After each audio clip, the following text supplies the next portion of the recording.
Hi guys, Ian Johnson from driversuccess.com. Today I thought I'd talk about the importance of sampling your customers properly in business-to-business sales. Now in doing this, we're going to cover 4 basic points. Number 1, we're going to talk about how your salespeople see sampling. How do they view samples? Okay, do they treat it as a crutch? Number 2, how do your customers view samples? Okay, after all, I mean it's free for your customer. It's not free for your company. Number 3, we're going to come up with a different way to sample a customer. And number 4, we're going to explain why sampling for the sake of sampling doesn't get you guys anywhere. It doesn't get your salespeople anywhere. Okay, so number 1, let's talk about your salesperson's perspective. Now, in doing this, what I want you guys to think about is, how do your salespeople see samples? Okay, most of the time when a salesperson is talking to a customer and the customer is not interested in moving forward, the salesperson always brings out the free sample. Okay. What they end up doing is they treat the sample as a crutch. The moment they get the sense that the customer is not interested in moving forward, they say, well, don't worry about it. We'll send you a free sample. Or if the customer is trying to send a message of being apprehensive, the salesperson will typically pull out the free sample. Then they get off the phone and they turn to management or to people and they'll say, well, the customer took the sample. Well, of course he did. It's free. Okay? So that leads us to the second point, the customer's perspective. Okay?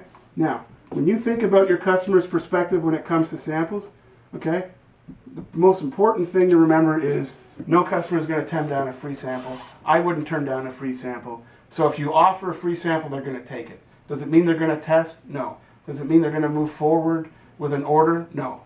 So, just because your customer is accepting a free sample doesn't mean anything. And in most cases, what that customer is trying to do is they're trying to get that salesperson off the phone with them. Okay? Not every customer is going to come out and tell you guys, I don't want to move forward, this is not good for me and I'm not ready. Some are more subtle, and if your salespeople aren't listening to your customer, they're going to think that by giving them a sample, well, they've kept their attention. They're not keeping their attention. The customer is just happy to get off the phone with a free sample, and the salesperson thinks he's ready to move forward. What ends up happening?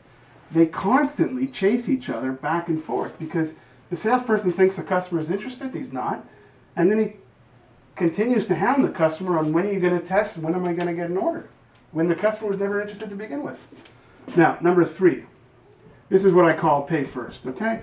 Simply put, you're going to avoid the issues that we've discussed in the first 2 points here, and you're going to go straight to the following, okay? This is especially useful for high dollar value items, okay? Let's say it's $500 to $1,000, okay?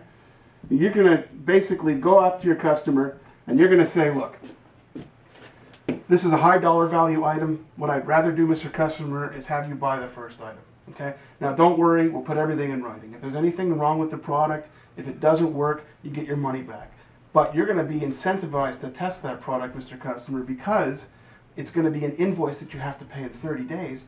And the sooner you test and approve that product, the sooner you get your free sample. So, when we ship you 20 units, we'll invoice you for 19. Okay? So that's how you get your free sample. And if there's anything wrong with this unit that you've purchased and you don't like what you've bought, we'll give you your money back. Now, the reason why you do this pay first is because it guarantees that you've got some interest on the part of your customer in moving forward. And it helps you avoid this constant runaround where the customer is not interested and the salesperson thinks they are. Okay? Finally, point number 4, don't sample for no reason. Okay? Don't sample for no reason. Okay? Look, if it's a small dollar value item of a couple of dollars, then by all means give the customer a sample. If it's a high dollar value item, get them to buy the first unit, give them a promise to back up that you'll give them their money back if there's something wrong with it, but tell them on the first shipment of 20, we'll invoice you for 19, or first shipment of 50, we'll invoice you for 49. When it comes to the small samples, just get an answer. When am I going to get an answer? When can I call you back, Mr. Customer? Okay? So, look, when it comes to sampling, guys, there's a big difference between how a customer sees it and a salesperson sees it. Try the pay first model and don't sample for no reason. All right? So that's it. Proper business-to-business sampling techniques. Ian Johnson, driversuccess.com. Take care. Bye-bye.